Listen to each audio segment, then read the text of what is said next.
Hello, everyone. Welcome, brothers and sisters in the House of Praise Community Church. Welcome to our Friday worship and praise God. We are together again to continue our series of lessons from the book of John, or the Gospel of our Lord Jesus Christ according to John.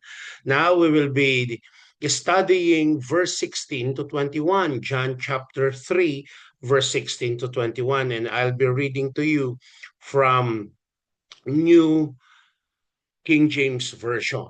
Okay? John chapter 3, verse 21, verse 16 to 21. Let us now read all together. For God so loved the world that he gave his begotten Son, that whoever believes in him shall not perish but have everlasting life. For God did not send his Son into the world to condemn the world, but that the world through him might be saved. He who believes in him is not condemned, but he who does not believe is condemned already, because he has not believed in the name of the only begotten Son of God. And this is the condemnation, that the light has come in the world, and men love darkness rather than light, because their deeds were evil. For everyone practicing evil hates light and does not come to the light, lest his deeds should, should be exposed. But he who does the truth comes from the light, or to the light, that his deeds may be clearly seen that they have been done in God. That is in John chapter 3, verse 16 to 21. Just a short introduction. These verses are among the most well known in all scripture, often called the heart of the gospel. They reveal the depth of God's love and purposes of Christ's mission, and the human response to his coming. In this passage, Jesus explains that not only the gift of salvation, but also the reality of judgment and the contrast between light and darkness. It is both a message of hope and a sobering reminder for the consequences of unbelief. We will be discussing this verse by verse in order for us to understand the gift of God of salvation, and of course the consequences of unbelieving. Okay, verse 16, only a portion of it. For God so loved the world that he gave his only begotten Son. God's love is universal, sacrificial, and redemptive. Salvation begins with God's initiative, not human effort. For God so loved the world that he gave his only begotten Son, that whosoever believes in him shall not perish, but have everlasting life. In Christ, we have redemption.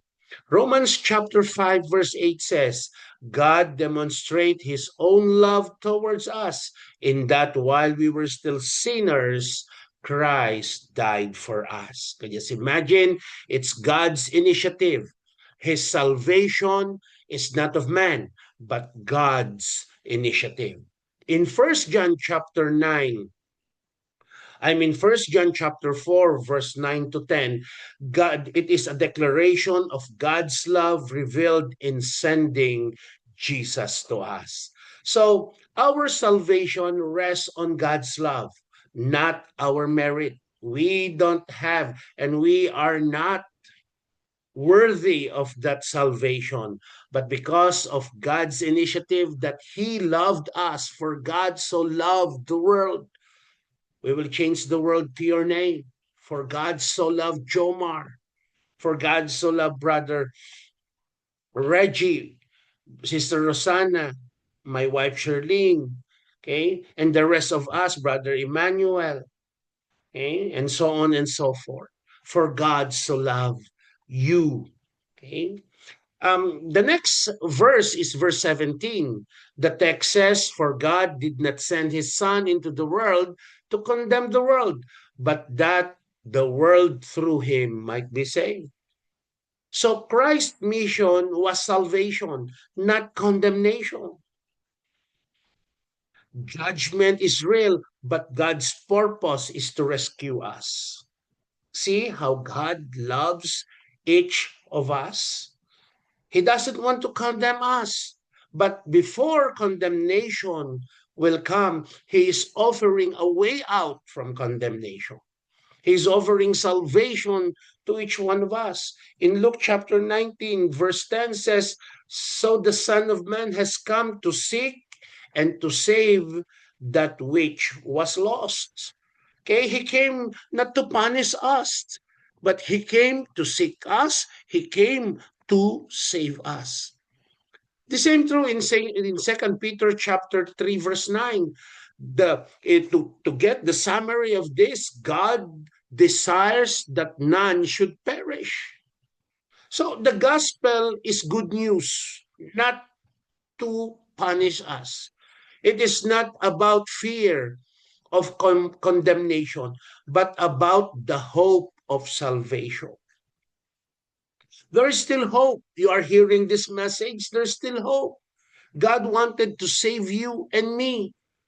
Okay? God loves you and me. He doesn't want us to fall into to sin, but God wanted you and me to experience his salvation each day of our lives.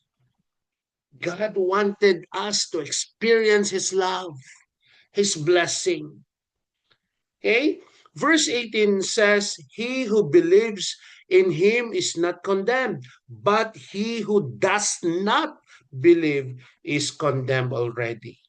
So faith in Christ removes condemnation, but unbelief leaves a person under judgment because they reject God's provision. God's provision is to save you and me. But if we will reject that salvation, then punishment follows. But God, really, his plan, his salvation is universal. He wants to save the whole world. But it's up to you, it's up to us if we wanted to be saved. There should be an acknowledgement of the urgency to have a Savior. In Romans chapter 8, verse 1, "There is therefore now no condemnation to those who are in Christ Jesus." Can you just imagine? If you are in Christ Jesus, there will be no condemnation but recognition. Okay? God loves you and me. In Mark chapter 16, verse 16, to sum up this, belief brings salvation. Unbelief brings condemnation. So neutrality is impossible. To reject Christ is to remain under condemnation. What should we choose? To remain in Christ or be condemned with Christ? You know the answer, my friend. Verse 19, "And this is the condemnation that the light has come into the world, and men love darkness rather than light." That's the sad thing of this. We have read, if we are reading, the Bible is teaching us to see the salvation of Christ. Not only to see, but to experience that salvation. But it's up to us if we want to live in darkness. The rejection of Christ is moral, not intellectual. People resist the light because they prefer sin.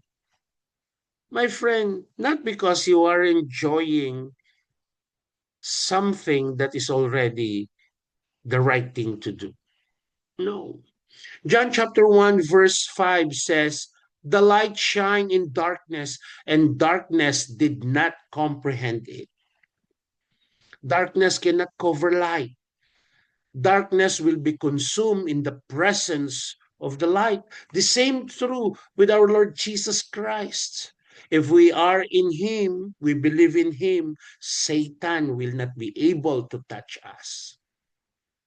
In Ephesians chapter 5, verse 11, it is summed up that believers are called to reject the work of darkness. Has nothing to do with it. Okay? Sin blinds and hardens heart. We must examine whether we are clinging to darkness instead of embracing the light. You are the best judge for yourself, my friend. In John chapter 3, verse 20, it says, "For everyone practicing evil hates the light and does not come to the light, lest his deeds should be exposed." So darkness resists exposure. If darkness is exposed to light, the light will be consumed. Sin thrives in secrecy, but the light of Christ reveals truth. The Bible will teach us all about the truth about the teaching of Christ. But if we are not reading the Bible, we are lost. In Job chapter 24, verse 13 says, "There are those who rebel against the light." Even in First John chapter 1, verse 6, in summary, walking in darkness is incompatible within the fellowship with God, or with the fellowship with God. So let us not allow darkness to govern our hearts, but let us allow the light of Christ to govern our heart. So coming to Christ requires humility. We need to acknowledge of the need of a Savior. And then leads also, it requires repentance. We need to humble ourselves. In humbling ourselves, we need to repent to all our sins. We must be willing to let His light expose and cleanse our sin. Until we allow Him to govern our heart, to be the first in our lives, then we are like leading each other into the cliff. Okay? John chapter 3, verse 21, "But he who does the truth comes in the light, and his deeds may be clearly seen, that they have been done in God." So, true faith produces obedience. Those who believe in truth welcome the light because their lives reflect God's word. Okay? I like that. True faith produces obedience. If we are disobeying the will of God, then we don't have true faith in Him. Brothers and sisters in the House of Praise Community Church, let us be reminded of Matthew chapter 5, verse 16. "Let your light shine before men," or before others, "that they may see your good deeds and glorify your Father in heaven." James chapter 2, verse 17 reminds us that faith without work is dead. We need to bear fruits. We need to do, because we experience already the salvation of Christ, we tend to do good. So a believer's life should be transparent, showing that their deeds are empowered by God, not self. As to conclusion is concerned, John chapter 3, verse 16 to 21 presents the gospel in its fullness. Verse 16, this is a manifestation of God's love initiates salvation. God's love initiates salvation. Verse 17, Christ's mission is to save, not condemn. Verse 18, faith removes condemnation, unbelief sustains it. Verse 19 and 20, the rejection of Christ is rooted in love for darkness. And verse 21, true believers walk in light, reflecting God's word. So the passage calls us to decision. Will we remain in darkness or we step into the light of Christ? The love of God has provided salvation, but the response is ours. We need to respond, my brothers and my sisters. The love of God has provided salvation, but the response is ours. Eternal life is promised to those who believe, while condemnation remains for those who reject the Son. In final words, let us embrace life. Let us walk in truth. Let us live as witnesses to the love of God revealed in Jesus Christ. Brothers and sisters in the House of Praise Community Church, we are challenged by God to remain, to embrace the light, and we need to reject darkness in our lives. But the decision is at our hands, to obey God or to disobey Him. Your call, my friend. Brothers and sisters in the House of Praise Community Church, we will see each other again next week to continue our series of lessons from the Gospels of our Lord Jesus Christ in John. Let us come to the Lord in prayer. Gracious Lord, thank you. Thank you for bringing us, Lord, together to experience your words. Thank you, Lord God, that you have revealed unto us your plan for salvation. You came not to condemn us. You came to save us. Father, let your love be truly understood by us, that you initiated it, not of us. Let us join you, Lord, in your mission to declare and to share salvation and not condemnation. Father, let the faith removes condemnation and unbelief sustain it. Father, let it grow in our hearts. Lord, help us that rejection in Christ should not be done in our lives, but rather to embrace Him daily, day and night. Lord, as true believers of you, let us walk in the light, rejecting, not rejecting, but Lord, but reflecting your works in us. Thank you, Lord, that your truth has been revealed again to us.